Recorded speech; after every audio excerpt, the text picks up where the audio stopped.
কুন আলিমান আও মুতাআল্লিমান।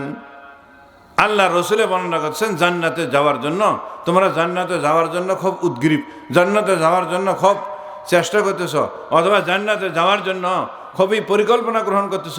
আল্লাহ রসুলে বর্ণনা করছে জান্নাতে যাওয়ার জন্য 4 পথ। কয়টা পথ? কয় পথ? 4টা। 4জন ব্যক্তি এই জান্নাতের মধ্যে যেতে পারবে, তাছাড়া আর 5ম নম্বর ব্যক্তি জান্নাতের মধ্যে যেতে পারবে না। এরা দুনিয়ার মধ্যেই খসরা এবং হালাকত হয়ে যাবে, এরা সবাই জাহান্নামী হবে। নাস্তাঈনুহু ওয়া নাস্তাগফিরুহু ওয়া নু'মিনু বিহি ওয়া নাতাওয়াক্কালু আলাইহি ওয়া নাউযু বিল্লাহি মিন শুরুরি আনফুসিনা ওয়া মিন সাইয়্যাতি আ'মালিনা। من يهده الله فلا مضل له ومن يضلله فلا هادي له ونشهد أن لا إله إلا الله وحده لا شريك له ونشهد أن سيدنا ومولانا محمدا عبده ورسوله صلى الله عليه وعلى آله وأصحابه وبارك وسلم تسليما كثيرا كثيرا. أما بعد فأعوذ بالله من الشيطان الرجيم. بسم الله الرحمن الرحيم. إنما يخشى الله من عباده العلماء. وقال النبي صلى الله عليه وسلم كن عالما أو متعلما أو مستمعا أو محبا ولا تكن خامسا فتهلك أو كما قال عليه الصلاة والسلام. اللهم صل على محمد وعلى آله وأصحابه وبارك وسلم تسليما كثيرا. اللهم صل على محمد وعلى آله وأصحابه وبارك وتسليما كثيرا كثيرا.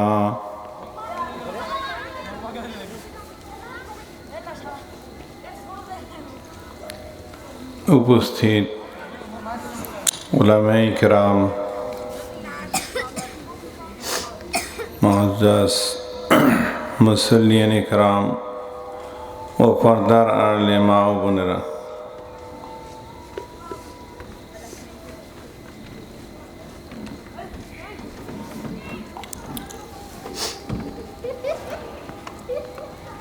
আসলে বর্তমান জামানার মধ্যে আমরা এমন জামানার মধ্যে উপনীত হয়েছি যে এই জামানার মধ্যে আমাদের অনুশোচনা নাই।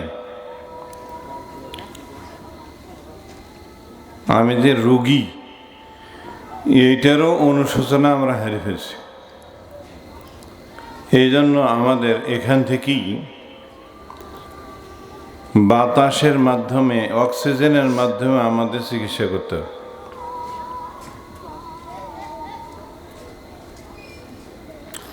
দাগ দাগ সুদা পম্বা কুজা কুজা নেহাম এক দিলে মান সাদর জো দিলব কুজা কুজা নেহাম।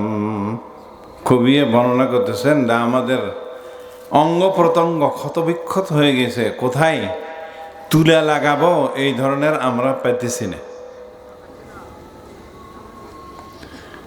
অথচ আজকে মিসরা জান্নাতুল বাকি ইসলামিয়া নুরানি হাফিজিয়া মাদ্রাসার দ্বিতীয় দিন, দ্বিতীয় অধিবেশন, প্রথম অধিবেশন না।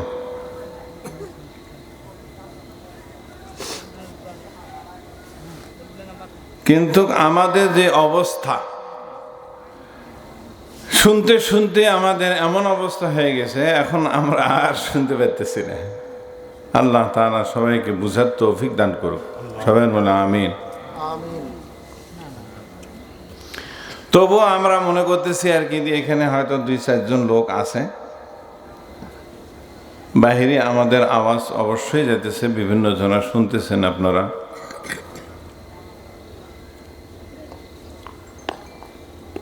बाग़े दुनिया में न होगा हम जैसा बदनसीब, बाग़े दुनिया में न होगा हम जैसा बदनसीब, आए थे इस बाग में खाली दमाले चले। এই দুনিয়ার ভিতরে আমরা আসছিলাম, কবি বর্ণনা করতেছেন, বাগে দুনিয়া মে না হোগা, দুনিয়ার বাগানের মধ্যে আমার থেকে বদনসিব আর কোনো ব্যক্তি নেই। আমি আসছিলাম দুনিয়ার ভিতরে, কিন্তু খালি দামান আমরা চলে যেতেছি, অর্থাৎ আমি কিছুই নিতে পারলাম না, বিনা নেওয়াতেই এই দুনিয়া থেকে আমাকে বিদায় নিয়ে চলে যেতে হচ্ছে। আমরা সবাই চিন্তা করি, একটু অনুশোচনা সৃষ্টি করি যে আমরা বুখারী শরীফের মধ্যে যে রেওয়ায়াতটা রয়েছে আর কি, 3 জন ব্যক্তি সফর করতে গিয়েছিল। সফর করতে যাওয়ার পরে ওই সফরের 3 জন ব্যক্তি কুয়ার মধ্যে যে আটক পড়ে গেছিল, একটা পাথরের গুয়ার মধ্যে আটক পড়ে গেছিল। হুজুর আসো সামনে, আরে সামনে আসো হুজুরা। ওরা 3 জন মিলে যুক্তি করতেছিল, এটা আমরা একটু মোজাকারা করি, তস্করা করি, আলোচনা করি। কেননা প্রত্যেকটা মানুষের হাতে হাতে আজকে মোবাইল হয়ে গেছে, প্রত্যেকটা মানুষের হাতে হাতে এখন ওয়াজ, পকেটের থেকে বাইর করলেই ওয়াজ শুনতে পারবে। এই জন্য আর বক্তা দাওয়াত দিয়ে মাঠে এসে কষ্ট করে ওয়াজ শোনার কোনো দরকার নেই। কিন্তু ওই ওয়াজ আর এই ওয়াজের মধ্যে অনেক পার্থক্য রয়েছে। মোবাইলের ওয়াজ আর সামনাসামনি মানুষের মুখ থেকে শোনার ওয়াজ, এই দুটার মধ্যে অনেক পার্থক্য, আসমান জমিন পার্থক্য রয়েছে। কেননা এইটার স্বাদ আলাদা, এটা অন্তরের অন্তরস্থল থেকে ঢোকে। যখন আমাদের অন্তরের ভিতরে একটা বুঝে আসবে জিনিস, তখন আমাদের অন্তরের মধ্যে ঢুকবে। আর যদি মোবাইলের ওয়াজ ঘুমাইতে ঘুমাইতে শোনা যায়, চলতে চলতে শোনা যায়, বসতে বসতে শোনা যায়, খাইতে খাইতেও শোনা যায়, গল্প করতে করতেও শোনা যায়, দুটোর মধ্যে পার্থক্য আছে। তো যাই হোক, আমরা সবাই জানি যে 3 জন ব্যক্তি যে গিয়েছিল আর কি সফরের মধ্যে, যাওয়ার পরে আটকা পড়ে গেছিল, বৃষ্টি, প্রবল বৃষ্টি, যার কারণে গুহার মধ্যে ঢুকছে। হঠাৎ করে একটা পাথর এসে গুহার মুখে চলে গেছে, আর সে এমনভাবে চিপকে লেগে গেছে ওখান থেকে বাইর হওয়ার আর কোনো উপায় নেই। আর ওখানে যে ডাকবে, পাথরেলি জমিন, বিরাট বড় পাহাড়, ওই পাহাড়ের মধ্যে মানুষ যে ডাকবে, ডাকে কেউ যে এসে শুনবে, এই ধরনের অবস্থা নেই। ওখানে মরে যাওয়া ছাড়া আর অন্য কোনো রাস্তা নেই।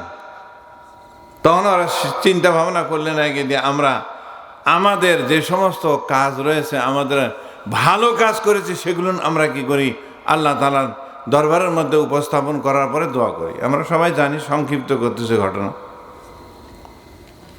তো ওরা 3 জন ব্যক্তি নিজস্বভাবে একটা ভালো কাজ করেছিল তাদের মন মতো, এই জন্য তারা 3টা দোয়া করেছিল। আল্লাহ পারওয়ারদিগার আলম এদের দোয়ার বদৌলতে, ওই ব্যক্তিদের দোয়া শুনে আল্লাহ পারওয়ারদিগার আলম কি করেছেন, ওই পাথরটা হটাই দিয়েছিলেন। একজনা যখন দোয়া করে তখন এক অংশ, আরেকজনা যখন দোয়া করে আরেক অংশ, আরেকজনা যখন দোয়া করে তখন আরেক অংশ, 3 অংশ ছুটে গিয়েছিল, ওখান থেকে তারা বাইর হতে সক্ষম হয়েছে। কিন্তু আমরা আজকে রাত্রে শোয়ার পরে চিন্তা করি যে আমার এমন কি আমল আছে।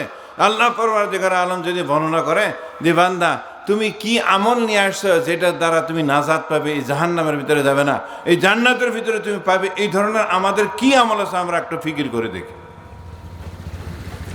যে আল্লাহ তাআলার কাছে আমরা উপস্থাপন করবো, ওই কাজ দিয়ে আমরা আল্লাহ তাআলার কাছে দোয়া চাইব, এই ধরনের আমরা একটু চিন্তা ভাবনা করি। যাই দেখা যাবে আমাদের জিরো, মানে কিছুই নাই, আমাদের এমন কোনো আমাল নাই যে সমস্ত আমালগুলো আমরা কি করতে পারি, আল্লাহ পারওয়ারদিগার আলমের কাছে দোয়া করতে পারি, অথবা আমল দিয়ে দোয়া করতে পারি। এই ধরনের আমল পাওয়া যাবে না। সাহাবী বর্ণনা করতেছেন মাতা সা ইয়া রাসূলুল্লাহ, কখন কিয়ামত হবে ইয়া রাসূলুল্লাহ? রাসূল পাক সাল্লাল্লাহু আলাইহি ওয়াসাল্লাম বর্ণনা করলেন যে কিয়ামতের জন্য তুমি কি প্রস্তুতি গ্রহণ করেছ? সাহাবা বললেন, ইয়া রাসূলুল্লাহ, আমার এই ধরনের কোনো প্রস্তুতি নেই, আমি শুধু মহব্বত করি আল্লাহ এবং আল্লাহ রসুলকে। আল্লাহ রসুলে বর্ণনা করেছেন তুমি জান্নাতি। তো মহব্বতের দ্বারাই আল্লাহ পারমানেগার আলম কি করেছেন? জান্নাতি। তা আমি বলতে চাইছিলাম যে এই এলাকার মধ্যেই আমি একজন মানুষ এবং আপনাদের এই এলাকার এই ইউনিয়নেরই আমি একজন। এই মিসরা গ্রাম এটা সাধারণ গ্রাম নয়, অন্যান্য গ্রামের তুলনায় অনেক মর্যাদা এর ঊর্ধ্বে। কোন দিক দিয়ে? কেননা এখানে একজন বিরাট আলেম ছিলেন, আমরা সবাই জানি আর কি, যে আমাদের এই অত্র অঞ্চলের ভিতরে দুইটা বড় বড় আলেম ছিলেন। একটা হলো হুজুরের আব্বা মাওলানা জাইনুল আবেদিন রাহিমাহুল্লাহ তাআলা, আর আরেকটা হলো চ্যাংকুড়ির আব্দুর রহমান রাহিমাহুল্লাহ তাআলা, ওটা আমার নানা। এই দুইটা আলেম ছিল, আমরা সবাই জানি যে এটা প্রসিদ্ধ আলেম, যার কারণে এই গ্রামটা সাধারণ গ্রামের মতো নয়, অন্যান্য গ্রামের মতো নয়। কেননা আলেমের দ্বারাই তো এই পৃথিবীটা এখন পর্যন্ত টিকে আছে। আলেম যদি না থাকতো তাহলে টিকে থাকতো। আমি সেই পরিপ্রেক্ষিতে আপনাদের কাছে একটা হাদিস এবং কোরআন শরীফের একটা অংশ বিশেষ পড়িয়াছে। আল্লাহ পারওয়ারদিগার আলম রসুল পাক সাল্লাল্লাহু আলাইহি ওয়াসাল্লামকে প্রেরণ করে দিয়েছেন। রসুল পাক সাল্লাল্লাহু আলাইহি ওয়াসাল্লাম নিজস্ব ব্যক্তিগত কোনো কথাবার্তা বর্ণনা করেন না, বরং মহান পারওয়ারদিগার আলমের পক্ষ থেকে যে সমস্ত কথাবার্তা নির্দেশিত হয় সেই সমস্ত কথাবার্তাই রসুল পাক সাল্লাল্লাহু আলাইহি ওয়াসাল্লাম বর্ণনা করেন। তাছাড়া এমনি ব্যক্তিগত কোনো কথাবার্তা রসুল পাক সাল্লাল্লাহু আলাইহি ওয়াসাল্লাম থেকে বর্ণনা করা হয় না। এটা আল্লাহ তাআলা সূরার মধ্যে আল্লাহ তাআলা কোরআনে কারীমের ভিতরে ঘোষণা দিয়েছেন, ওমা ইয়ানতিকু আনিল হাওয়া ইল্লা ওয়াহয়ুন ইউহা। আল্লাহ তাআলার কাছে যেগুলো রসুলের কাছে ওহী করা হয় সেগুলো নিয়ে একমাত্র বর্ণনা করেন। তো রসুলে বর্ণনা করেছেন, কুন আলিমান আও মুতাআল্লিমান আও মুস্তামিআন আও মুহিব্বান ওয়ালা তাকুন খামিসা। আমরা কিন্তু সবাই জান্নাতে যাওয়ার জন্য কি করেছি? প্রত্যাশী। আমরা সবাই জান্নাতে যাব, এই জন্য আমরা সবাই কিন্তু আছি। এখন যাকে জিজ্ঞাসা করা হয়, সে যদি মুসলমান হয়ে থাকে, জান্নাত জাহান্নাম বিশ্বাস করে থাকে এবং আল্লাহ বিশ্বাস করে থাকে, রসুল বিশ্বাস করে থাকে, কিতাব বিশ্বাস করে থাকে এবং মালায়েকা ফেরেশতা বিশ্বাস করে থাকে, তাহলে অবশ্যই সে বলবে আর কি, অবশ্যই আমি জান্নাতে যাব। কেননা আল্লাহ পারওয়ারদিগার আলম হযরত আদম আলাইহিস সালামকেই জান্নাতের মধ্যে সৃষ্টি করেছে।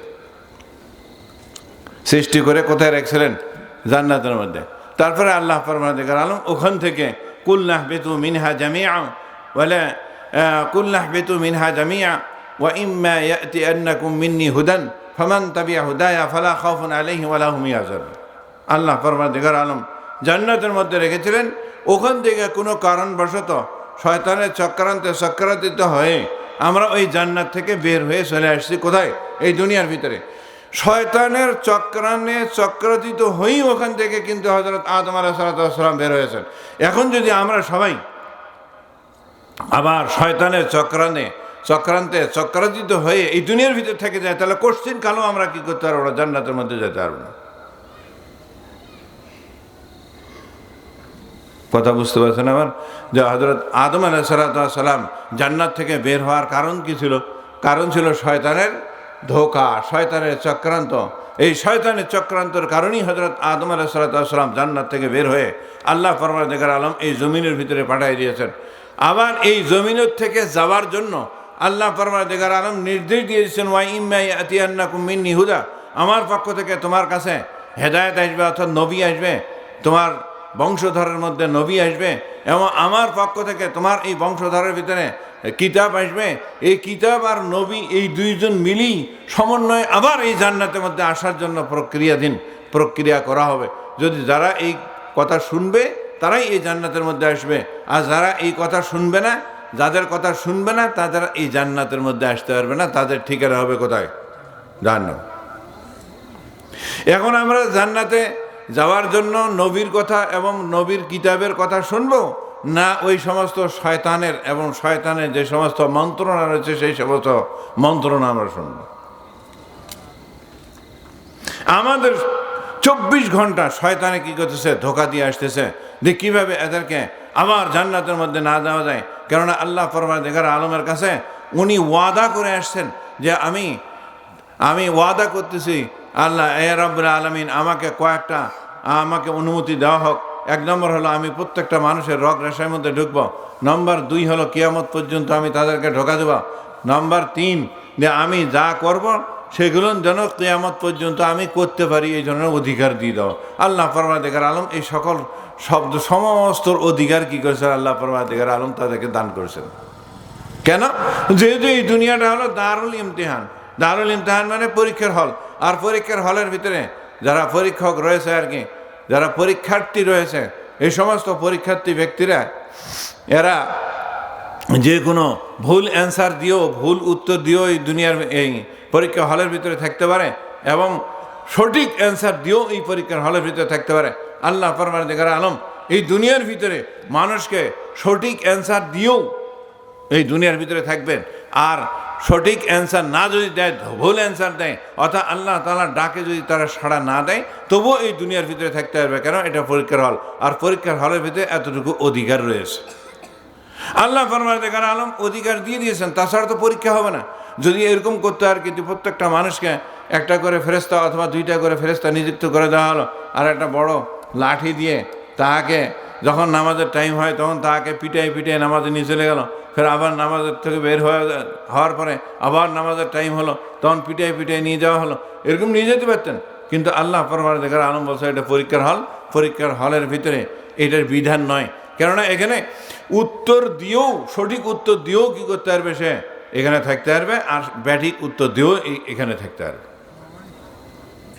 তো যাই হোক, আমি ওই কথা বলতে করতেছি না, আমার কথা একটু কাটা হবে, মনোযোগ সহকারে শুনতে হবে।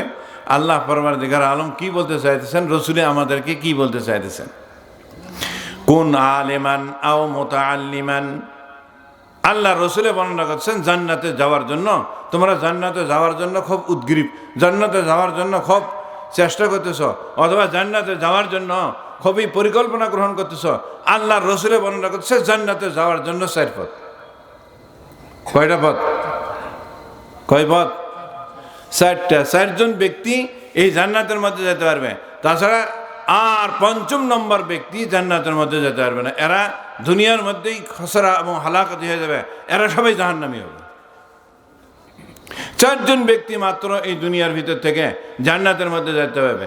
এই 4 জনের ভিতরে যে কোনো একজন যদি আমি হতে পারি তাহলে আমি জান্নাত পাবো, আর যদি একজনও না হতে পারি, আল্লাহ রসুল তাহলে তুমি এই দুনিয়ার ভিতরে হালাক হয়ে যাবে এবং এই দুনিয়ার ভিতরে তুমি কি হয়ে যাবে, ভাতভ্রষ্ট হয়ে যাবে, এবং আখিরাতের মধ্যে তোমার জান্নাত তো দূরে থাক, তোমাকে জাহান্নামের মধ্যে যেতে হবে। 4টা রাস্তা কি? মূলত 4টা রাস্তা, একটাই রাস্তা। 4জন ব্যক্তি একজনের উপরে নির্ভর করে। 4জন ব্যক্তি একজন ব্যক্তির উপরেই কি করবে, নির্ভর করবে। 1 নম্বর হলো কুন আলেমান। আল্লাহ রসুলে বর্ণনা করতেছেন তুমি যদি জান্নাতে যেতে চাও তাহলে আলেম হও। আলেম ছাড়া তুমি জান্নাতের মধ্যে যেতে পারবে না। নম্বর 1 আলেমান। আল্লাহ রসুলে বর্ণনা করতেছেন তুমি যদি জান্নাতে যেতে চাও তাহলে আলেম হও। আলেম হলে তোমাকে ডাইরেক্ট জান্নাতের মধ্যে যেতে চাইবে। এখন আলেম কাকে বলা হয়? ফুকাহায়ে কেরাম উনারা বর্ণনা করেছে আল মুতাআরিফুনা ফি শারঈল্লাহি তাআলা ওয়াল মুতাফাক্কিহুনা ফি দীনিল্লাহি তাআলা ওয়াল আমিলুনা বিইলমিহি। আল্লাহ রসুলের এই কথা আলেম কাকে বলা হয়? ও আলেম বলা হয় ওই ব্যক্তি আর কি, যে ব্যক্তি মুতাআরিফুনা ফি শারঈল্লাহি তাআলা, আল্লাহ তাআলার শরীয়ত সম্পর্কে তার জ্ঞাত রয়েছে, তাকে বলা হবে কি আলেম। নম্বর 2 সিফত হলো, তার গুণ হলো মুতাফাক্কিহুনা ফি দীনিল্লাহ, এবং আল্লাহর দ্বীনের সে কি করে তাফাক্কুহ সুমুজ তার অন্তরের ভিতরে রয়েছে। যে কোনো একটা যখন মাসালা আসে অথবা যে কোনো একটা যখন তার চলার পথ হয় তখন তার জেহেনের ভিতরে সঙ্গে সঙ্গে আসে আর কি, যে এটা শরীয়তের বিরোধী, এটা হলো শরীয়তের সপক্ষে, এটা হলো শরীয়তের বিরোধী, এই ধরনের জেহেনের ভিতরে চলে আসে, এটাকে বলা হয় মুতাফাক্কিহুনা ফি দীনিল্লাহ। নম্বর 3 গুণ হলো ওয়ালা আমিলুনা বিইলমিহি, এমন সে আমল করে তার ইলম মোতাবেক। তাই আল্লাহ তাআলা বর্ণনা করেছে ইন্নামা ইয়াখশাল্লাহা মিন ইবাদিহিল উলামা। আল্লাহ পরওয়ারদিগার আলম বর্ণনা করেছেন একমাত্র আল্লাহ পরওয়ারদিগার আলম কি উলামায়ে কেরাম ভয় করেন, এটা নয় আরো মানুষ ভয় করে। ইন্নামা ইয়াখশাল্লাহা মিন ইবাদিহিল উলামা, এটা তর্জমা করতে যায়, অনুবাদ করতে যায়, অনেকেই একটু বেশি তর্জমা করে দেয় আর কি, অনুবাদ করে দেয়। একমাত্র উলামায়ে কেরামই আল্লাহ তাআলাকে ভয় করে, তো উলামা ছাড়া আর কেউ আল্লাহকে ভয় করে না। যারা আবেদ আছে তারা কি আল্লাহ তাআলাকে ভয় করে না? বরং আল্লাহ তাআলাকে ভয় করে। খালি আলেম হলেই যে হবে তা নয়, বরং এখানে বলা না বেশি ভয় করে উলামায়ে কেরাম। ইন্নামা ইয়াখশাল্লাহা মিন ইবাদিহিল উলামা, বান্দাদের মধ্যে থেকে বেশি ভয় করে না ওয়ালা, এটা হলো কি উলামায়ে কেরাম। অন্যান্য মানুষেরও ভয় করে কিন্তু ওটা কম ভয় করে, কিন্তু উলামায়ে কেরাম যারা রয়েছে তারা বেশি ভয় করে। হযরত ইব্রাহিম আলাইহিস সালাতু ওয়াস সালাম রব্বানা ওয়া বা'আস ফীহিম রাসূলাম মিনহুম ইয়াতলু আলাইহিম আয়াতিকা ওয়া ইউআল্লিমুহুমুল কিতাবা ওয়াল হিকমা ওয়া ইউযাক্কিহিম ইন্নাকা আনতাল আজিজুল হাকীম। হযরত ইব্রাহিম আলাইহিস সালাতু ওয়াস সালাম দুটো দোয়া করেছিলেন। এক নম্বর দোয়া হলো ছেলে সন্তানদের জন্য দোয়া করেছিলেন।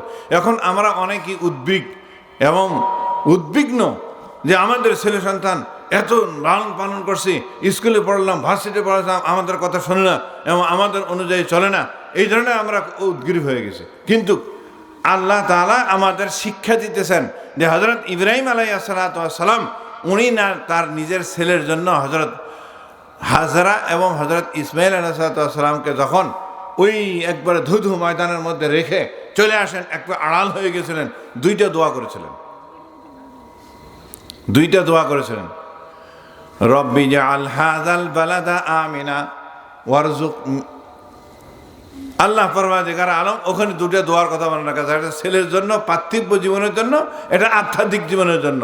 পার্থিব জীবনের জন্য হলো মুফাসসিরিনে কেরাম বর্ণনা করতেছে নাকি পার্থিব জীবনের জন্য মানে এই দুনিয়ার ভিতরে আমার ছেলেটা যেন হালাল পন্থায় এবং সুশ্রীভাবে এই দুনিয়ার ভিতরে বসবাস করে থাকতে পারে, এই জন্য আল্লাহ পরওয়ারদিগার আলমের কাছে হযরত ইব্রাহিম আলাইহিস সালাতু ওয়াস সালাম দোয়া করেছিলেন। এই দোয়াটা করাটাও সুন্নতি ইব্রাহিম আলাইহিস সালাতু ওয়াস সালাম।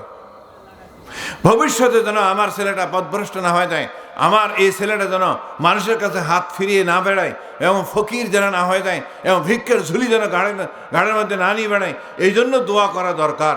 খালি ওইটার জন্য দোয়া করলে হবে না, আর একটা দোয়া করা দরকার, সেটা হলো কি এই দ্বিতীয় দোয়া, রব্বানা ওয়া বা'আস ফীহিম রাসূলাম মিনহুম। দ্বিতীয় নম্বর দোয়া করেছিলেন ছেলে সন্তানদের জন্য, আয় আল্লাহ আমার এই ছেলে সন্তানগুলো জেলে আমি রেখে গেলাম, এদেরকে সঠিক পথে তোমার পথে রাখার জন্য এবং তোমার পথে নিয়ে যাওয়ার জন্য আমি আপনার কাছে দোয়া করতেছি, এদের দিক নির্দেশন করতে পারার মতো একজন ব্যক্তিকে আপনি আমার ওখানে পাঠিয়ে দিয়ে, তার 3টা গুণ থাকবে, 3টা গুণওয়ালা একজন ব্যক্তিকে আপনি পাঠিয়ে দিবেন। ওই 3টা গুণওয়ালা ব্যক্তি কি করবে, আমার এই ছেলে সন্তানগুলোকে এবং আমার যে সমস্ত জরুরিয়াত রয়েছে এগুলোকে না আল্লাহ তাআলার পথে, আল্লাহর রসুলের পথে কি করবেন, প্রেরণ করবেন, আল্লাহর পথে নিয়ে আসবেন।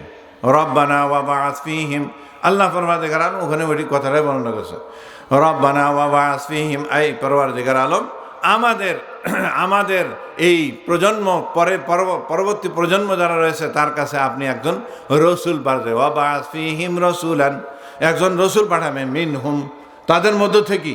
এইটা নোয়াখালীর থেকে অথবা কুমিল্লার থেকে অথবা ত্রিপুরার থেকে অথবা চট্টগ্রাম থেকে অথবা আমেরিকার থেকে অথবা সৌদি আরব থেকে নিয়ে এসে নয়, কিন্তু বর্তমান জামানার মধ্যে আমাদের অবস্থা পাল্টে গিয়েছে, পরিবর্তন হয়ে গেছে।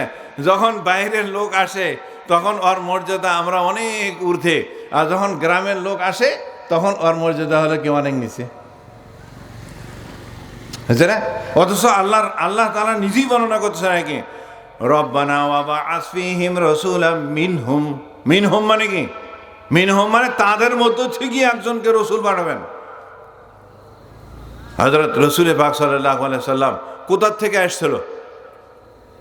কুরাইশ বংশ থেকে। কুরাইশের কাছে রসুল হিসেবে আসছে, কোথা থেকে আসছে? অন্য বংশ থেকে আসছে না, ওই ব্যক্তি থেকে। হযরত মুসা আলাইহিস সালাম কোথা থেকে আসছিলেন? অন্য দিক থেকে আসছেন, উনি ফিলিস্তিন থেকে অথবা অন্য জায়গার থেকে এসে উনাকে নবী হিসেবে প্রেরণ করা হয়েছে না। হযরত মুসা আলাইহিস সালামকে বনী ইসরায়েল থেকে প্রেরণ করা হয়েছে। হযরত ঈসা আলাইহিস সালাম কোথা থেকে এসেছিলেন? উনাদের বংশ থেকেই হযরত ঈসা আলাইহিস সালামকে আল্লাহ তাআলা প্রেরণ করেছেন। হযরত ইব্রাহিম আলাইহিস সালাম কোথা থেকে আসছে? ওই আজরাত থেকে আসছে, উনাদের ওখান থেকে আসছে। হযরত নূহ আলাইহিস সালাম কোথা থেকে আসছে? বাইরে থেকে আসছে না। আপনি সব জায়গার মধ্যে হযরত আদম থেকে নিয়ে হুজুর পাক সাল্লাল্লাহু আলাইহি সাল্লাম পর্যন্ত যত নবী আসছে, সমস্ত নবীকে আল্লাহ পরওয়ারদিগার আলম ওই কওম থেকে বানায় দিয়েছে। এটা মনে করেন না যে ওরা অন্য জায়গার থেকে আসছে আর কি। তাহলে কি করতে হবে? এই সমস্ত উলামায়ে কেরাম অথবা যে সমস্ত নবী ও রসুল এসছে আর কি আমাদের ওখানে, তাদেরকে মানতে হবে। ওরা মানতে পারেনি, যে সমস্ত ব্যক্তিরা মানতে পারেনি তারা পথভ্রষ্ট হয়ে গেছে, তাদেরকে ধ্বংস করে দিয়েছে, তারা হালাক হয়ে গেছে, এই পৃথিবীর থেকে তারা নিশ্চিহ্ন হয়ে গেছে। দেখেন হযরত নূহ আলাইহিস সালামের ঘটনা, বলে আরে এই তো আমাদের সঙ্গী ছিল, এই তো আমার ভাতিজা ছিল, আরে এখন এসে আবার নবুয়তের দাবি করতেছে, এর কথা আমরা মানবো নাকি? আমাদের যদি আল্লাহ তাআলা ফেরেশতা এসে বলতো, অথবা আল্লাহ নিজে এসে বলতো, অথবা আর একজন ব্যক্তি যদি এসে বলতো, তাহলে আমরা ওর কথা বিশ্বাস করতাম। দেখেন আপনি কোরআন শরীফ উঠে দেখেন, সব জায়গার মধ্যে সমস্ত আর কওমেরাই তার বিরোধিতা করছে। হুজুর পাক সাল্লাল্লাহু আলাইহি সাল্লামের কওমেরাই তার বিরোধিতা করছে। বলে এই তো আমাদের সঙ্গে ছিল, এই তো আমাদের কাছেই উদাম গাড়ি হয়ে বেড়ে বেড়ালো, এর নাকের সিঙ্গেল তো এখনো যায়নি, নাকের ভিতরেই আছে, এর দুরস্তুতি তো আমরা সব জানি। এই হিসেবে ওদেরকে মানতে পারতেছে। কুরাইশ বংশ মানেনি, মদিনার মধ্যে মানছে। রসুল পাক সাল্লাল্লাহু আলাইহি ওয়াসাল্লাম হিজরত করে মদিনায় চলে গেছে। রসুল কোথা থেকে আসবে? বিদেশি নয়, রসুল আমাদের ভিতর থেকে আসবে। রসুল আমাদের ভিতর থেকে আসবে। এই সমস্ত উলামায়ে কেরাম এরা হলো আম্বিয়া আলাইহিস সালামের ওয়ারিস। আল উলামা ওয়ারাসাতুল আম্বিয়া, রসুলে বর্ণনা করেছেন আর কি যে উলামায়ে কেরাম এটা হলো কি ওয়ারিস কার? আম্বিয়া আলাইহিস সালাম। আম্বিয়া আলাইহিস সালাম যেভাবে ওর কওমের থেকে তার হেদায়েতের জন্য আসছে, তো নবী যারা উলামায়ে কেরাম তারাও হেদায়েতের জন্য, ওই কওমের হেদায়েতের জন্য ওর কাছ থেকেই আসবে, ওই কওমের থেকেই আসবে। কিন্তু আমরা বুঝতে সক্ষম হই না। হযরত ইব্রাহিম আলাইহিস সালাম দোয়া করতেছেন, রব্বানা ওয়াবআস ফীহিম রাসূলাম মিনহুম। কি করবে? এক নম্বর কাজ, ইয়াতলু আলাইহিম আয়াতিকা ওয়া ইউআল্লিমুহুমুল কিতাবা ওয়াল হিকমা। এক নম্বর কাজ হলো তেলাওয়াতে কোরআন পড়ে। কি করবে? এক নম্বর কাজ হলো উনি তেলাওয়াতে কোরআন, অর্থাৎ যেটা আল্লাহ পরওয়ারদিগার আলমের অবতীর্ণ কিতাব, সেই কিতাবটা পড়ে পড়ে কি করবে? তাদেরকে তেলাওয়াত শুদ্ধ করবে। তো তেলাওয়াতের ভিতরে আল্লাহ পরওয়ারদিগার আলম বর্ণনা করছেন এই তেলাওয়াতটা দুই প্রকার, একটা হলো অর্থ সহ, আর এটা হলো অর্থ ছাড়াই এমনি সহি তেলাওয়াত করবে। সহি শুদ্ধভাবে তেলাওয়াত করে সে কি করবে? শোনাবে। কেন? এই সহি শুদ্ধভাবে তেলাওয়াত করাটা অর্থ না জানলেও সওয়াব হবে। আল্লাহ রসুলে বর্ণনা করছে কি যে তোমরা যদি এই কোরআনে কারীমের একটা হরফকে তেলাওয়াত করো তাহলে 10 নেকি করে পাবে। লা আকুলু আলিফ লাম মিম হরফুন ওয়াহিদ বাল আলিফুন হরফুন ওয়াল লাম হরফুন ওয়াল মিম হরফুন। আমরা সবাই এটা ওয়াজ শুনছি যে আলিফ এটা একটা হরফ অক্ষর, আর লাম এটা একটা অক্ষর, মিম এটা একটা অক্ষর। আলিফ লাম মিম তিনটে মিলে এক অক্ষর এটা নয়, কয়েকটা অক্ষর মিলে একটা শব্দ হয়, কয়েকটা শব্দ মিলে একটা বাক্য হয়, হয় না? তো এই প্রত্যেকটা শব্দতে আল্লাহ তাআলা কি করবেন? একটা করে নেকি, 10টা করে নেকি কি করবেন? দান করবেন।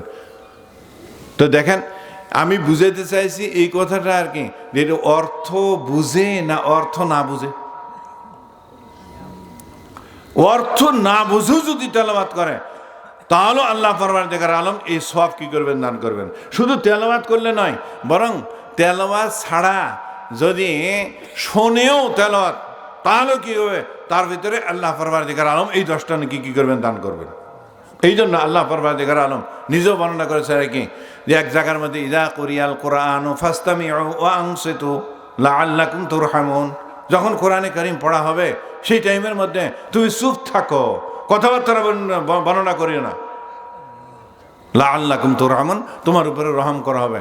এই জন্য ফোকায়ে কেরাম এরা বর্ণনা করছেন, আমরা মাসালা শুনে রাখবেন যে অনেক টাইমের মধ্যে আমরা দেখি রেডিওর মধ্যে কোরআন শরীফ তেলাওয়াত হতেই আছে, আর আমি অন্য কান দিয়ে মনমানসিকতা দিয়ে অন্য কাজ করছি, দোকানদারি করছি, অথবা বাসাকুটা করছি, মহিলারা বিশেষ করে এরা বাসাকুটা করে, পুরুষেরা অন্য কাজের মধ্যে লেগে গেছে, আবার গল্পও করতেছে, কোরআন শরীফ তেলাওয়াত হতেই আছে, এটা মওকুরু হবে।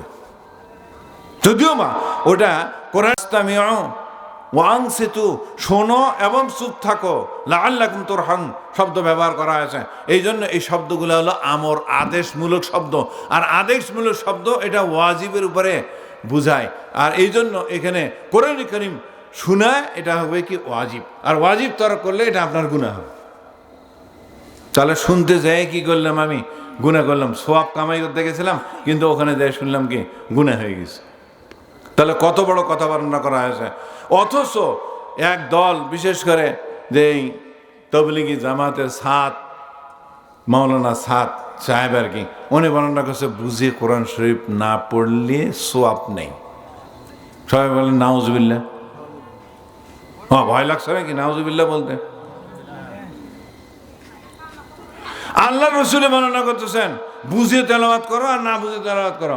আল্লাহ তাআলা বর্ণনা করছেন ইয়াতলু আলাইহিম আয়াতিকা, হে আল্লাহ রসুল, হে আল্লাহ তোমার তেলাওয়াত করে করে শুনাবে আর কে। তো তেলাওয়াতের দ্বারা কি মুরাদ? এখানে তেলাওয়াতের দ্বারা অর্থ সহিত তেলাওয়াত করবে, এটা বোঝা যাচ্ছে। এখানে তো আল্লাহ তাআলা ডাইরেক্ট বর্ণনা করছে তেলাওয়াত শুনাবে, বিশুদ্ধ তেলাওয়াত আপনাকে শিখাবে, আমার প্রজন্মগুলোকে শিখাবে। এই ধরনের একটা নবী আপনি কি করেন? প্রেরণ করেন। সে হলো আলেমের গুণ। আলেমের গুণ হলো তিনটা। নাম্বার এক, ইয়াতলু আলাইহিম আয়াতিকা ওয়া ইউআল্লিমুহুমুল কিতাবা ওয়াল হিকমা। নম্বর দুই, সে কি করবে? এই কোরআনে কারীমের বিধান এবং কোরআনে কারীমের যে অর্থ আমাদের কি বুঝাতে চাইছে সেগুলোর মানা বিশ্লেষণ করে আমাদের কাছে বুঝাবে। নম্বর তিন, সে নাপাক যারা আত্মা রয়েছে তাদেরকে পবিত্রতা করবেন। এই তিনটা গুণ যাদের রয়েবে আর কি, সেই সকল ব্যক্তিকে কি বলা হবে? আলেম বলা হবে। এই জন্য আল্লাহ পরবর্তীকার আলম আলেমের ডিফারেন্স দিতে গিয়ে এখানে রসুল পাক সাল্লাল্লাহু আলাইহি ওয়াসাল্লামকে বোঝানো হয়েছে, যেটা হযরত ইব্রাহিম আলাইহিস সালাম দোয়া করেছিলেন, সেই দোয়াটাই আল্লাহ তাআলা বাস্তবায়ন করেছেন অন্য ওই তারপরে আয়াত, কামা আরসালনা ইলাইকুম ফীকুম রাসূলাম মিনকুম ইয়াতলু আলাইহিম আয়াতিনা ওয়া ইউযাক্কিকুম ওয়া ইউআল্লিমুকুমুল কিতাবা ওয়াল হিকমা ওয়া ইউআল্লিমুকুম মা লাম তাকুনু তা'লামুন। ওখানে যে আল্লাহ তাআলা বর্ণনা করছেন, হে ইব্রাহিম, তুমি যেহেতু আমার কাছে দোয়া করেছ, তো তোমার দোয়াটাকে আমি কবুল করলাম, ঠিক আছে, আমি পাঠালাম। কামা আরসালনা ফীকুম, তোমাদের মাঝে আমি কি করলাম? একজন রসুল পাঠিয়েছে, রসুলাম। ওখানে ফের আবার আল্লাহ তাআলা বলছেন মিনকুম, তুমি যেহেতু চাইতেছো আর কি যে তোমাদের মধ্য থেকে, তো অতএব তোমাদের মধ্য থেকে আমি কি করলাম? তোমাদেরকে রসুল হিসেবে পাঠালাম, একজন রসুল পাঠালাম। এই জন্য রসুল পাক সাল্লাল্লাহু আলাইহি সাল্লামের ঘোষণা ওখানে আল্লাহ পরবর্তীকার আলম দিতেছেন, কামা আরসালনা ফীকুম রাসূলাম মিনকুম, তোমাদের মধ্য থেকে, তোমাদের মধ্যে তোমাদের হেদায়েতের জন্য আমি রসুল পাঠালাম। সে কি করবে? ইয়াতলু আলাইকুম আয়াতিনা, সে কি করবে? তোমাদের উপরে তেলাওয়াত করে শোনাবে। ওয়া ইউযাক্কিকুম, তারপরে আছে কিন্তু ইউযাক্কিকুম, ইউআল্লিমুকুম পরে আসছে, ইউযাক্কিকুম, এবং তোমাদের অপবিত্র আত্মাটাকে পবিত্রকরণ করবে। নম্বর তিন, ইউআল্লিমুকুমুল কিতাবা ওয়াল হিকমা ওয়া ইউআল্লিমুকুম মা লাম তাকুনু তা'লামুন, যেগুলো তোমরা জানো না সেগুলো সম্পর্কে তোমাদেরকে উনি কি করবেন।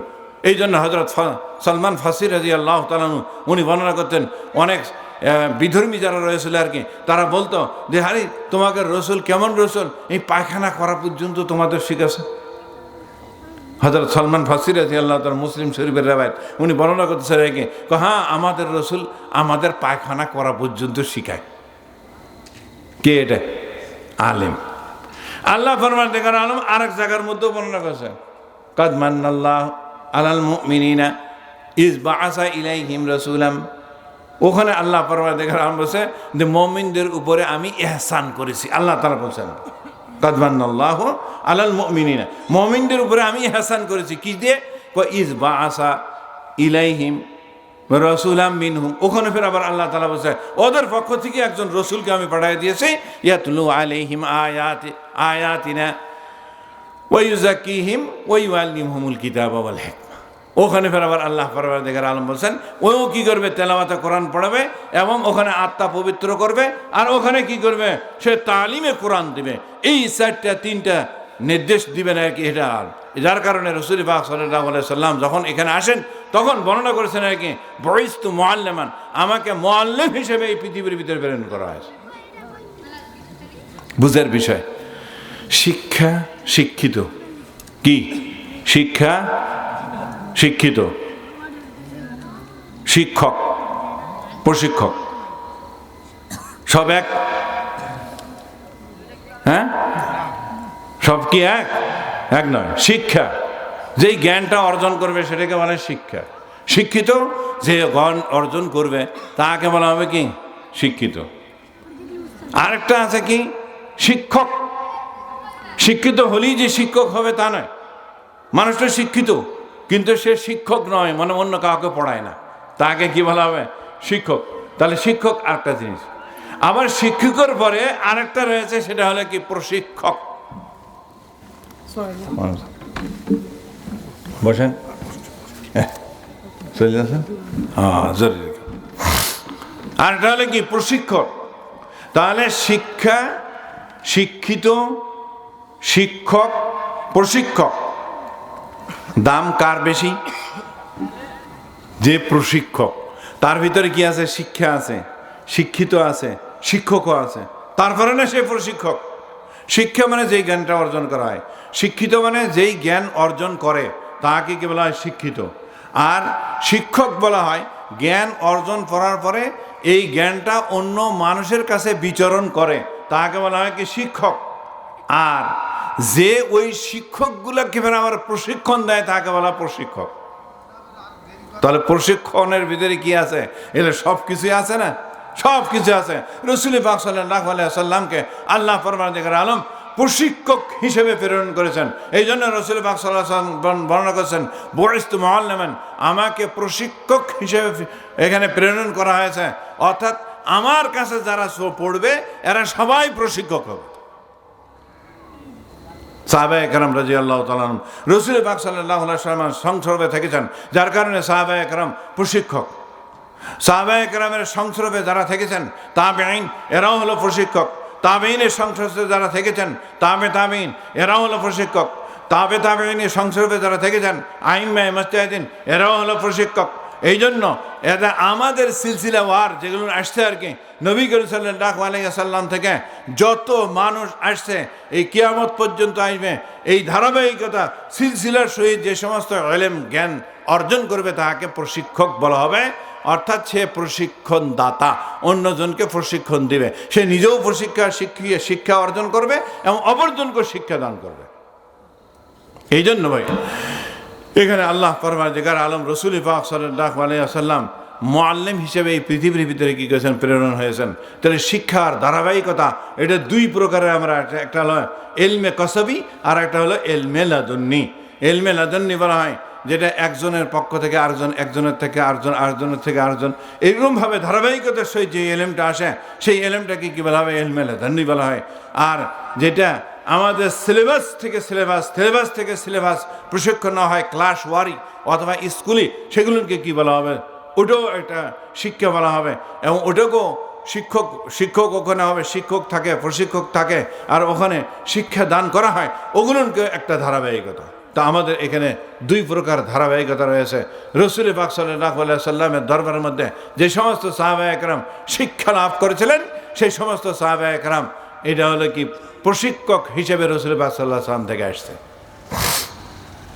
সেই ধারাবাহিকতায় আমাদের এই মাদ্রাসাটা যেটা রয়েছে আর কি, মিসরিয়া জান্নাতুল বাকি ইসলামিয়া মাদ্রাসা, এটা হলো কি ওই ধারাবাহিকতায় একটা মাদ্রাসা, যেটা ধারাবাহিকতার সহিত এখান থেকে কি হয়? প্রশিক্ষণ দেওয়ার পরে, শিক্ষা অর্জন করার পরে সে শিক্ষিত হয়, শিক্ষিত হওয়ার পরে সে শিক্ষক হয়, শিক্ষক হওয়ার পরে সে প্রশিক্ষক হয়, প্রশিক্ষক হয়ে সে দেশে বিদেশে এবং পৃথিবীর মধ্যে আনাচে কানাচে এই ইসলামের সুবাস ছড়াইয়া দেয়। এটাও ধারাবাহিকতার মধ্যে থেকে এটাও একটা মাদ্রাসা, এটা সাধারণ মাদ্রাসা নয়। আল্লামা ইকবাল সাহেব রহমতুল্লাহ আলাই উনি বর্ণনা করতেছেন নাকি इन बच्चों को मकतब में पढ़ने दो वरना स्पेन की 800 साल जिंदगी फिर दोहराए जाएंगे। আল্লামা ইকবাল বর্ণনা করছেন এই ছোট ছোট ছেলেগুলা যেটা যায় মাদ্রাসা পড়তেছে, এদেরকে পড়তে দাও ভাই, যদি না পড়তে দাও তাহলে 800 বছর ধরে মুসলমানরা যে স্পেন স্বাধীন করেছে, স্পেন যে শাসন করেছিল, সেই সমস্ত স্পেনের সমস্ত ওলামায়ে কেরামকে কাটে মাদ্রাসাকে ভেঙ্গে ফাঁসি কাষ্ঠের মধ্যে ঝোলায় সমস্তগুলোতে দর্শক করে দেওয়া। তাই হয়েছে। দেখেন দারুল উলুম দেওবন্দ কি জন্য প্রতিষ্ঠিত হয়েছে? দারুল উলুম দেওবন্দেরই একটা শাখা প্রশাখা এখানে মাদ্রাসা। এই জন্য এইখানে এই মাদ্রাসার মধ্যে, এই মাদ্রাসার প্রতি একটা জান্নাতের সব রাস্তা এই মাদ্রাসার মধ্যে গিয়েছে, জমা হয়ে গেছে। যে আমরা যে জান্নাতে যাব, এই মাদ্রাসাকে যদি আমরা আঁকড়ে ধরি এবং মাদ্রাসার মধ্যে যে সমস্ত ওলামায়ে কেরাম রয়েছে, সেই সমস্ত ওলামায়ে কেরামের যদি আমরা মর্যাদা জানি, তাদের সঙ্গে যদি আমরা মহাব্বত করি আর কি, তাহলে আমরা কি করে জান্নাতে যেতে পারবো। তো যাই হোক, আমার অনেক কথা চলে যাচ্ছে। এখানে আল্লাহ রসুলে বর্ণনা করেছে কুন আলিমান আও মুতাআল্লিমান। আল্লাহ রসুলে বর্ণনা করেছেন তুমি আলেম হও, আলেম হও তাহলে তুমি জান্নাতে যেতে পারবে। আলেম না হলে জান্নাতে যেতে পারবে না। আলেম কাকে বলা হয় সেই সম্পর্কে কিছু সামান্য ধারাবাহিকতার সহিত বর্ণনা করা হলো। আরও অনেক রয়েছে, আমি সামনে আরও 2-4টা কথাবার্তার বর্ণ, এই জন্য আর কি এটা এই পর্যন্ত রাখতেছি যে কোন আলেমান, আলেম কাকে বলা হয়? আল মুতাআরিফুনা ফি শারঈল্লাহি তাআলা ওয়াল মুতাফাক্কিহুনা ফি দীনিল্লাহ ওয়াল আমিলুনা বিইলমিহি, তাকে কি বলা হবে? আলেম বলা হবে। আর এই আলেম যদি হয় তাহলে অবশ্যই সে জান্নাতের মধ্যে যাবে। আল্লাহ ফরমানদেগার আলেমদেরকে জান্নাতের মধ্যে, তুমি যদি জান্নাতে যেতে চাও তাহলে 1 নম্বর পন্থা হও তুমি আলেম হও। আমাদের বয়স আছে আলেম হওয়ার, আলেম হতে পারেনি, তো আল্লাহ রসুলের বর্ণনা করছে তুমি আলেম হতে পারেনি, এটা আলেম তো হওয়ার দরকার ছিল। আচ্ছা আলেম যদি না হতে পারো তাহলে দ্বিতীয় আরেকটা অপশন আছে, আও মুতাআল্লিমান, জান্নাতে যেতে চাইলে তুমি ছাত্র হও। আল্লাহ রসুল এখানে আলেমান শব্দটা আগে বর্ণনা করলেন, মুতাআল্লিমান পরে বর্ণনা করলেন। কেন? কেননা ছাত্র পড়তে পড়তে পড়তে পড়তে সে আলেম হবে নাকি? হ্যাঁ, ছাত্র পড়া যখন তার শেষ হয়ে যাবে তখন সে কি হবে? আলেম হবে। কিন্তু আগে ছাত্র তাকে পড়তে সোজা আলেম হয়ে চলে আসবে তা হবে না। কিন্তু আল্লাহ রসুল এখানে বর্ণনা করছেন কোন আলেমান, তুমি জান্নাতে যেতে চাইলে আলেম হও। আলেমের কথা আগে বর্ণনা করলেন, তারপরে মুতাআল্লিমের কথা পরে বর্ণনা করতেছেন। কেন মুতাআল্লিমের কথা পরে বর্ণনা করছেন? কারণ মুহাদ্দিসিনে কেরাম বর্ণনা করেন আগে, আসলে আলেম যারা হয়েছে তারা তো হয়ে গেছে, এখন আর আলেম হওয়ার ওই ধরনের স্কোপ নাই, বরং এখন স্কোপ হলো কি? মুতাআল্লিম হওয়ার। মুতাআল্লিম মানে ছাত্র, ছাত্র হওয়ার স্কোপটা। কেননা আলেম যারা হয়েছে তারা হয়ে গেছে, আর ছাত্র এটা ছোট অবস্থার মধ্যে ছাত্র হতে পারে, একটু বড় হলেও ছাত্র হতে পারে, তারপরে একটু বড় হলেও ছাত্র হতে পারে, একটু বয়োজ্যেষ্ঠ হলেও ছাত্র হতে পারে, তারপরে যদি বৃদ্ধ হয়ে যায় তাও ছাত্র হতে পারে, মরার আগ পর্যন্ত সে ছাত্র হতে পারবে। ছাত্র হতে পারবে না? ছাত্র হওয়ার অপশনটা যেটা রয়েছে সেটা হলো ব্যাপক। আলেম হওয়ার অপশনটা এটা ব্যাপক নয়, এটা হলো খাস, মানে বিশিষ্ট বিশিষ্ট ব্যক্তি কি আলেম হবে। আর ছাত্র হওয়ার অপশনটা এটা হলো কি ব্যাপক। এই জন্য আল্লাহ রসুল বর্ণনা করছে তুমি বিশেষ গুণটা যদি অর্জন করতে না পারো তাহলে কোনো অসুবিধা নেই, জান্নাতে যাওয়ার জন্য আরেকটা পথ আছে, সেটা হলো কি তুমি ছাত্র হও। তা ছাত্র হতে তো এটা মানা নাই, মিনাল লাহাদে ইলাল লাহাদ, মানে একবারে বাচ্চা থেকে নিয়ে একবারে কবর পর্যন্ত আমরা ছাত্র হতে পারবো না? খুব আশ্চর্য বিষয় লাগতেছে। আমি যখন দারুল উলুম দেওবন্দের মধ্যে কয়েকটা ঘটনা শুনাই তাহলে বুঝতে পারবেন আর কি, তাহলে কত ছাত্র পরবর্তী জামানার মধ্যে হয়ে যায় আর কি। দারুল উলুম দেওবন্দের মধ্যে যখন আমি গেলাম 88 সালে, 1988 সালে, সেই জামানার মধ্যে যাই দেখতেছি যে একটা ছাত্র ওখানে পড়তে আসছে, তো এত দাড়ি পাকা, একবারে পুরা পাকা দাঁড়িয়ে একজন ব্যক্তি ওখানে পড়তে আসছে। তো আমি মনে করতেছি সে হয়তো শিক্ষক হবে, কোনো জায়গার মধ্যে শিক্ষক হতে পারে, এই জন্য সে ওখানে হয়তো আসছে আর কি।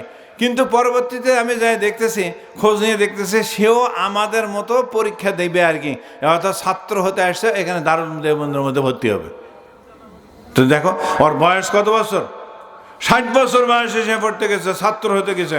যে 60 বছর বয়সে ছাত্র হতে হবে না, ডাক্তার সানাউল্লাহ রাহিমাহুল্লাহ তাআলা, আমরা শুনছি এটা একজনের মুখে ঘটনা আর কি, আমি কোনো কিতাবের ভিতরে পাইনি, ওই ঘটনাটাই আমি শুনেছি, কোনো একজন আলেমের মুখে আমি শুনছি।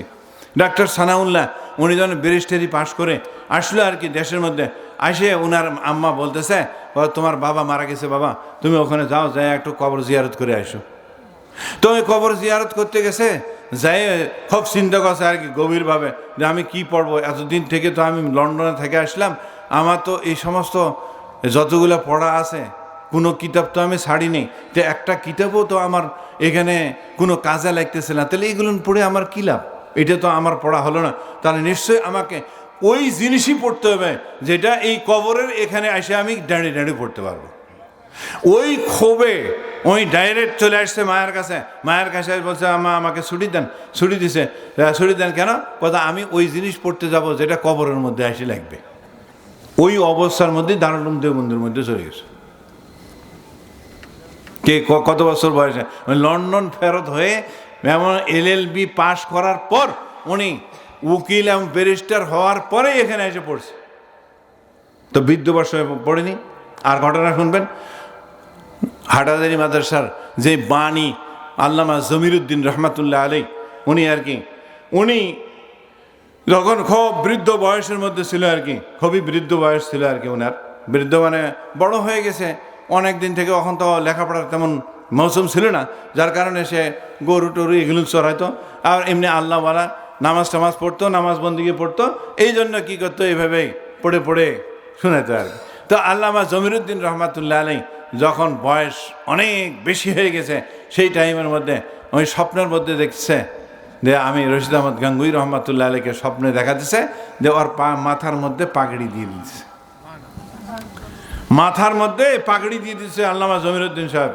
তো উনি এক আলেমের কাছে গেছে, যাই ওটার স্বপ্নের তাবির বলছেন, স্বপ্নের তাবির বলছে যে এটার স্বপ্নের তাবির কী হবে, আল্লামা জমিরুদ্দিন রহমাতুল্লাহ আলাইকে বলছে যে তুমি দেওবন্দে চলে যাও, রশিদ আহমদ গাঙ্গুই রহমাতুল্লাহ ওখানে যায় দরবারে থাকার জন্য এটা বর্ণনা করতেছে, পাগড়ি নিয়ে ওখান থেকে আসার কথা বর্ণনা করা হচ্ছে।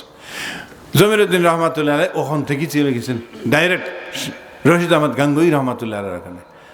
ওখানে যায় দারুল উলুম দেওবন্দ ভর্তি হওয়ার পরে পাশ হয়ে ওখান থেকে শেষ করার পরে রশিদ আহমদ গাঙ্গুই রহমাতুল্লাহ আলাই পাগড়ি বাঁধে দিছে, দিয়ে এই বাংলাদেশের মধ্যে পাঠাই দিয়েছে দারুল উলুম হাটাজারি এসে, মঈনুল ইসলাম হাটাজারি মাদ্রাসা এসে ওখানে এসে উনি স্থাপন করছে।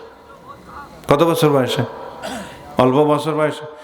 বেশি দূর যেতে হবে না, আপনাদের এখানকার বুজুর্গ আল্লামা জাইনুল আবেদিন রাহিমাহুল্লাহ তাআলা, আমাদের যে হুজুরের বাবা আর কি, উনিও আমি শুনছি আর কি যে উনিও, আমরা অবশ্য এটা একটা ইসলামী লেখক ফোরাম থেকে সমস্ত এই নওগাঁ জেলার যত ওলামায়ে কেরাম আছে যারা ইন্তেকাল করিয়াছেন, সেই সমস্ত ওলামায়ে কেরামের আমরা জীবনী লেখার জন্য উদ্যত হয়েছি, আপনারাও দোয়া করবেন। আমরা সকল যত ওলামায়ে কেরাম মৃত্যুবরণ করেছেন তাদের সকারেই আমরা কি করব, একটা করে সংক্ষিপ্ত জীবনী লেখে এটা কিতাব ছাপিয়ে দেবো নওগাঁ জেলার মধ্যে। এটার জন্য হাতে তো কয়েকদিন আগে, দুদিন আগেই, গতকালই মনে হয়, গতকাল না পরশু দিন আমরা আসছিলাম আর কি এখানে তথ্য নেওয়ার জন্য যে উনি কেমন ছিলেন সেই সম্পর্কে আর কি। তো একটা তথ্য পাওয়া গেল যে উনি বিবাহ করার পরে, মৌলানা জাইনুল আবেদিন রাহিমাহুল্লাহ তাআলা আমাদের এই মৌলানা, উনি এখানে বিবাহ করার পরে উনি স্ত্রীকে বর্ণনা করতেছেন আর কি, আপনার এখানকারই সন্তান জুলেখা, হ্যাঁ, ওনার স্ত্রীকে বর্ণনা করতেছে, আমি এখন পড়ার জন্য দারুল উলুম দেওবন্দ যাব, তুমি কি আমার বিবাহ বন্ধনের মধ্যে আবদ্ধ থাকবে, না আমি তোমাকে তালাক দিয়ে দিই, তুমি অন্যত্র বিবাহ করে নাও। কত বছর বয়সে? বাল্যকালে বিবাহ করেছিল। কত বছর বয়সে? নিশ্চয়ই 9, 10 পাস করার পরে কি করছে, বিবাহ করছে। বিবাহ করার পরে কি করছে, সে এখান থেকে চলে গেছেন। তাহলে দেখেন কত বছর বয়সে ওনারা যায় কি করছে, তাই এই জন্য আল্লাহ রসুলে বর্ণনা করছেন কুন আলেমান আও মুতাআল্লিমান, অথবা কি হও তোমরা মুতাআল্লিম হও, ছাত্র হও। ছাত্র হলেও তোমরা জান্নাতে যেতে পারবে। নম্বর 3, আল্লাহ ফরমায়, আল্লাহ রসুলে বর্ণনা করছেন তোমার ছাত্র হওয়ার যদিও সৌভাগ্য না হয়, খুব কর্মব্যস্ততার কারণে চাকরি করো, ব্যবসা করো, ক্ষেত খামারি করো, বৃদ্ধ হয়ে গেছে, ওই ধরনের মন মানসিকতা নাই, এই ধরনের যদি হয়ে যায় আর কি, আও মুস্তামিআন, তাহলে ওই আলেমের কথা শোনো। তাহলে আলেমের ছাত্র হও, আর না হয় আলেমের কথা শোনো, আও মুস্তামিআন। আল্লাহ রসুলে বর্ণনা করছে তাহলে তুমি জান্নাতে যেতে পারবে। নম্বর 4, যদি এগুলো না তোমার সুযোগ না থাকে, অন্তপক্ষে আলেমকে মহব্বত করো, আও মুহিব্বান। তাহলে আলেম হও, নাহলে আলেমের ছাত্র হও, না আলেমের কথা শোনো, না আলেমদের মহব্বত করো। এই 4টা ব্যতীত যদি 5ম নম্বর জিনিস অবলম্বন করো, ফালা তাকুন খামেসা, হকদার 5ম নম্বর তুমি হবে না, ফাতাহালিক, তুমি হালাক হয়ে যাবে, বরবাদ হয়ে যাবে। আমাদের এই মাদ্রাসা ছোট্ট একটা মাদ্রাসা, এই মাদ্রাসার ভিতরে ওলামায়ে কেরাম পরিচালনা করতেছেন, এবং ওলামায়ে কেরাম এখানে আছেন। আপনাদের এখানে আপনারা যে সমস্ত লোক এখানে আমরা বসবাস করতেছি আর কি, আমরা গ্রামের ভিতরে একটা সবচেয়ে বড় রোগ, সেটা হলো কি, মানুষকে যখন কোনো ইমাম মুয়াজ্জিন হয় অথবা মাদ্রাসার শিক্ষক হয়, তখন এরা চাকরের মতন মনে করে, এটা আমাদের চাকরি করতেছে, টাকা নেই চাকরি করে, বা আমিও তো একজনের চাকর। খবরদার এই ধরনের মনে করবেন না। আমিও মনে করে কেন, মানুষের ভুল ত্রুটি, দোষ ত্রুটি এগুলো হতেই পারে, এদেরকে আমরা চাকর না মনে করি। আমি যদি কোনো মানুষের বাড়িতে চাকরি করতাম, আমি যদি কোনো দোকানে চাকরি করতাম, আর আমাকে যদি ওই মালিকে বকাঝকা করতো, তাহলে কি আমি সহ্য করতাম? এই জন্য ওলামায়ে কেরাম ছাড়া আমাদের জান্নাতে যাওয়ার কোনো উপায় নাই। আমি এখন আলেমের সুরতে বর্ণনা করতেছি না, আমি এর আগে যেটা মেট্রিক পাস করছি ওই মেট্রিক পাস হিসেবে আপনাদেরকে বলতেছি।